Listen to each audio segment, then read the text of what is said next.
Et on ne voit pas très bien pourquoi, je pars sous votre contrôle général, pourquoi Vladimir Poutine utiliserait des armes chimiques. Il a toutes sortes d'autres armes à sa disposition. Les Américains, les services de Joe Biden disent qu'ils ont des informations selon lesquelles les Russes sont tout à fait prêts à le faire. Hein.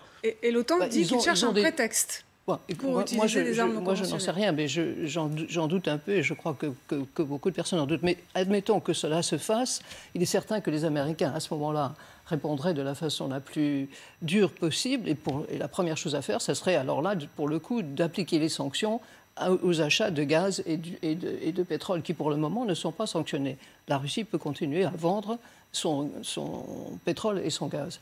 Après cela, s'il y a vraiment utilisation d'armes chimiques, il faudrait que l'OTAN se décide à ce moment-là à confronter la Russie et donc engager une guerre avec la Russie. Je crois que ça sera pas le cas. Beaucoup d'analystes américains disent tout de suite, même s'il y a une attaque d'armes chimiques, l'Amérique n'entrera pas en guerre contre la Russie. Je n'en sais rien, mais je vous dis ce qu'on nous dit aux États-Unis.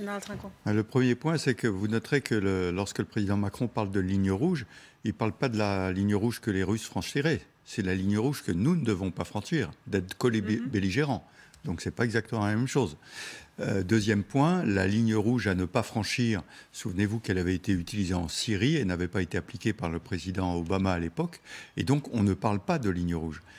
Précisément, ça s'appelle la dissuasion, on laisse le flou, on laisse l'incertitude, mais à partir du moment où le président Biden a parlé d'armes chimiques au président Poutine, il a montré du doigt un point sensible, et donc le président Poutine doit le prendre en compte.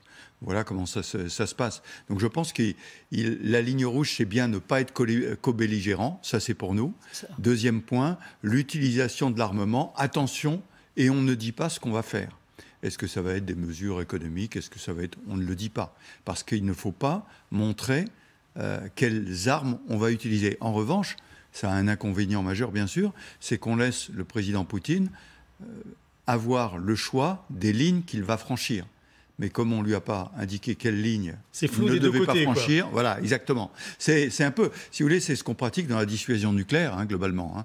Donc là, on l'applique à un niveau plus bas, qui pourrait être l'armement chimique. Ce qui a été dit par l'OTAN, c'est qu'on fournirait des équipements contre la menace biologique, la menace nucléaire. Juste pour qu'on comprenne, c'est quoi exactement? Oui, c'est de la protection, en fait. Hein. C'est de la détection et de la protection. Si de l'armement chimique est utilisé par les Russes, on fournit, enfin c'est pas si, on le fournit avant bien sûr, c'est des éléments de protection, de détection.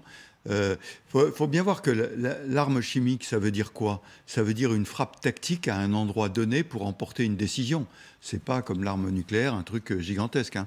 Donc c'est terrible là où c'est utilisé, on l'a vu à Alep en particulier, là où c'est utilisé, et puis c'est pas discriminant du tout, c'est contre des populations civiles comme militaires. C'est les gens qui sont dans la région qui sont touchés par cet armement chimique. Et donc, l'équipement qu'on peut fournir, c'est effectivement des équipements de protection, de détection et de décontamination, voire de traitement, puisque souvent ce sont des armes qui agissent sur les nerfs. Et donc de l'atropine, qui est bien connue de tous les militaires, peut être utilisée dans ce cas-là. C'est la grande inquiétude aujourd'hui du côté ukrainien, Nathalie Schrin?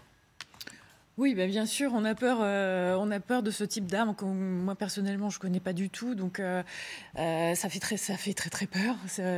Mais bon, les Ukrainiens, comme vous avez vu, sont prêts à en découdre, sont prêts à n'importe quoi. Mais ils s'organisent déjà au cas où à aller sous terre, par exemple. Oui, il y a des masques à gaz qui ont été distribués à votre connaissance? Pas à ma connaissance, mais je suis persuadée qu'ils sont prêts à en découdre. Ils vont pas lâcher. C'est notre terre, enfin la terre de nos ancêtres. Mes cousins, ils sont tous restés. Ils sont à Odessa, ils sont à Poltava, ils sont à Kherson. Vous inquiétez pas pour les Ukrainiens, ils vont tenir avec votre aide. On attend votre aide, votre soutien moral et évidemment les armes, etc. Mais vous inquiétez pas pour nous, on va tenir. Alors, on l'a vu à Mariupol et à Kharkiv également, avec les reportages de nos envoyés spéciaux, l'armée russe utilise massivement les bombardements. Et à ce rythme, selon certains experts, eh bien, les missiles russes manqueront dans 3 semaines. Sylvia Micon, est-ce qu'on a des chiffres? Oui, on a des chiffres, mais tout d'abord, une petite précision. C'est vrai que les Russes n'utilisent pas massivement les bombardements aériens parce que le ciel ukrainien est dangereux. La défense anti-aérienne ukrainienne qui aurait dû être détruite au début de la guerre, comme selon les plans de Moscou, bien, ça n'a pas fonctionné. Et cette défense, eh bien, elle est plutôt efficace. Dans cette guerre, les Russes ont donc recours aux tirs de missiles tirés depuis le sol ou même depuis un avion, les tirs de croisière. Comme ce matin, les Russes ont annoncé avoir touché le plus grand réservoir de carburant grâce à ce type de missiles, des frappes précises à plusieurs centaines de kilomètres. Ce sont ces tirs qui ont visé effectivement la maternité de Mariupol ou son théâtre. Le problème, c'est qu'à force d'avoir recours à ce type de missiles, eh bien, les Russes ont déjà utilisé la moitié de leur stock selon certaines sources. Alors côté russe, on ne laisse rien paraître. Encore des images publiées ce matin par les Russes de tirs de missiles à courte portée. Depuis le début, ce type d'arme est surconsommé selon le Pentagone, entre 40 et 60 par jour pour les tirs de croisière, par exemple. On sait que les Russes disposaient d'un stock de 1400 missiles il y a 3 ans, ce qui fait dire à l'expert Michel Goya eh bien, que s'ils continuent à ce rythme, dans 3 semaines, eh bien, ils n'ont plus de missiles. Bien sûr, il est toujours possible d'en produire, mais cela prend du temps, ça coûte cher. Mais problème pour les chars de combat, on sait que les Russes en ont perdu énormément, près de 1500 selon le site Oryx qui en fait l'inventaire, détruits par les drones fournis par les Alliés, les missiles Javelin des États-Unis envoyés massivement en Pologne. Difficile de les remplacer, de les réparer. Si l'on en croit les informations ukrainiennes, eh bien la principale usine russe de blindés serait en manque de composants et de pièces détachées. Elle est visée par les sanctions internationales. Ces avoirs ont été gelés. Et hier, Washington a annoncé effectivement viser particulièrement les industries de la défense russe. 48 grandes entreprises publiques sont concernées. Est-ce que ces chiffres, selon lesquels la moitié des missiles russes auraient déjà été utilisés, ils vous semblent crédibles, général, ou pas ? Oui, ça me paraît tout à fait crédible. Et comme vous le signalez, le problème de l'armée de l'air russe, c'est qu'elle ne peut pas voler impunément dans le ciel ukrainien. Et donc, pour ne pas mettre en danger les avions russes et les pilotes russes, ils utilisent des missiles, y compris, et ça je pense que c'est plus dans un objectif de propagande, les fameux missiles hyper véloces qui ont été utilisés il y a quelques jours pour taper un dépôt, parce que c'est pas du tout adapté. Les hypersoniques, c'est ça Hypersoniques, ouais. Hypersoniques. C'est absolument pas adapté. Et ils l'utilisent pourquoi ? Pour ne pas envoyer des avions bombardés. Mais c'est un coût-efficacité absolument démesuré. Mais en revanche, ça permet dans la population russe de dire, vous voyez, nous avons des missiles dont personne d'autre ne dispose. Parce que c'est vrai, les hypersoniques, hypervéloces, ces missiles, aujourd'hui, sont expérimentés dans d'autres armées, mais les seuls qui les ont utilisés en opération, ce sont les Russes. Les seuls qui les possèdent, ce sont les Russes. Et donc, dans la propagande russe, ça a un impact. Mais un impact militaire, non, pas tellement. Anne Kratz. Et ça permet aussi au Pentagone américain de tout de suite demander plus d'argent au Congrès américain pour justement développer ces missiles hypersoniques. Mais je crois, je pars sous votre contrôle général, que les Russes utilisent aussi beaucoup l'artillerie, c'est-à-dire le feu des canons. Ça fait beaucoup de dommages. Et ça, ce ne sont pas des missiles, enfin, c'est de l'artillerie lourde. Oui, tout ça constitue... Ça a l'air cynique, mais ça constitue un excellent terrain d'expérimentation pour toutes sortes de nouvelles armes, notamment celles dont vous parlez. Donc les Russes, malgré le coût, ont décidé que ça en valait la peine. C'est absolument terrible, si vous voulez. C'est d'autant plus terrible que finalement, quand même, la position de Joe Biden a été tout de suite « nous n'irons pas en Ukraine ». Donc il y a cette guerre terrible, et en même temps les Américains disent sans arrêt on n'ira pas. Donc les Ukrainiens sont véritablement héroïques dans cette situation. Ils sont véritablement héroïques parce qu'ils sont confrontés aux Russes et en même temps ils sont confrontés à des gens qui veulent bien les aider. On les aide beaucoup en armement, en équipement, en entraînement et en argent. Et en même temps, on leur dit, ben non, on n'ira pas. C'est une situation qui est véritablement extrêmement difficile pour les Ukrainiens. À mesure que les stocks de missiles russes, visiblement, s'amenuisent, les Ukrainiens, eux, on leur promet de l'aide et notamment des missiles. Est-ce que le rapport de force peut changer ? Alors, le rapport de force change aujourd'hui pour une raison simple. On le voit sur le terrain. L'armée russe n'est plus à l'offensive.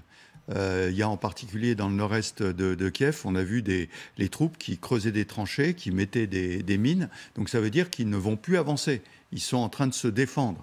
Le seul endroit où aujourd'hui, je pense, l'offensive fonctionne, avec ce que vous disiez, des bombardements terribles qui ont rasé Mariupol, c'est Mariupol. Et les Russes ont intérêt à conquérir Mariupol parce que quand ils ont conquis Mariupol, ils ont fait la jonction entre le Donbass et la Crimée. Ils peuvent prétendre que ce qu'ils appellent la Nouvelle Russie, qui va d'ailleurs plus loin, qui va jusqu'à Odessa, pourrait, dans un accord, être négocié comme appartenant à la Russie d'une certaine façon. Mais ce rapport de force a changé, puisqu'aujourd'hui, nous le disions tout à l'heure, le ciel ne peut pas être pris par les avions russes, et les chars, comme vous le disiez, n'arrivent pas à progresser. Alors sur le front militaire, justement, allons-y avec Jade Partouche, parce que Jade, il y a une ville qui semble digne d'intérêt pour les Russes, c'est une ville qui s'appelle Kryvyi, et il se trouve que cette ville, elle a une particularité, c'est que c'est la ville natale de Volodymyr Zelensky, mais elle a d'autres intérêts pour les Russes.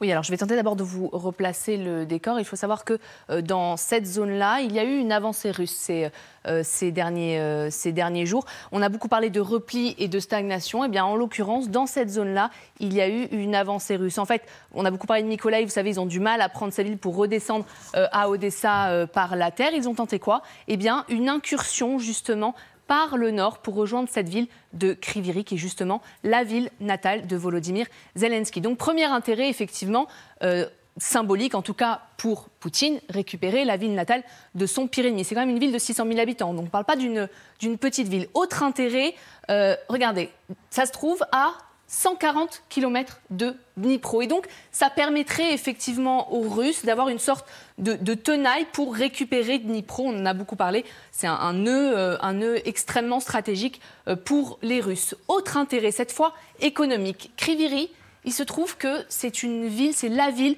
métallurgique et sidérurgique du pays. Ce que vous voyez sur ces images, eh bien, ce sont des gisements de fer, les principaux gisements de fer du pays. Vous voyez sur ces images-là, il y en a également de ce côté-là. Ça représenterait donc un intérêt économique énorme pour les Russes qui priverait en fait l'Ukraine d'une richesse extrêmement importante. Hop, je ferme ça et je reviens ici. Maintenant, la question qu'on se pose, c'est de savoir si les forces russes ont la capacité, ont les effectifs pour justement attaquer cette ville. C'est vers vous que je me tourne. On sait qu'ils font face de ce côté-là à une offensive extrêmement importante de la part des Ukrainiens. Est-ce qu'ils ont la possibilité d'atteindre Kryvyi aujourd'hui ?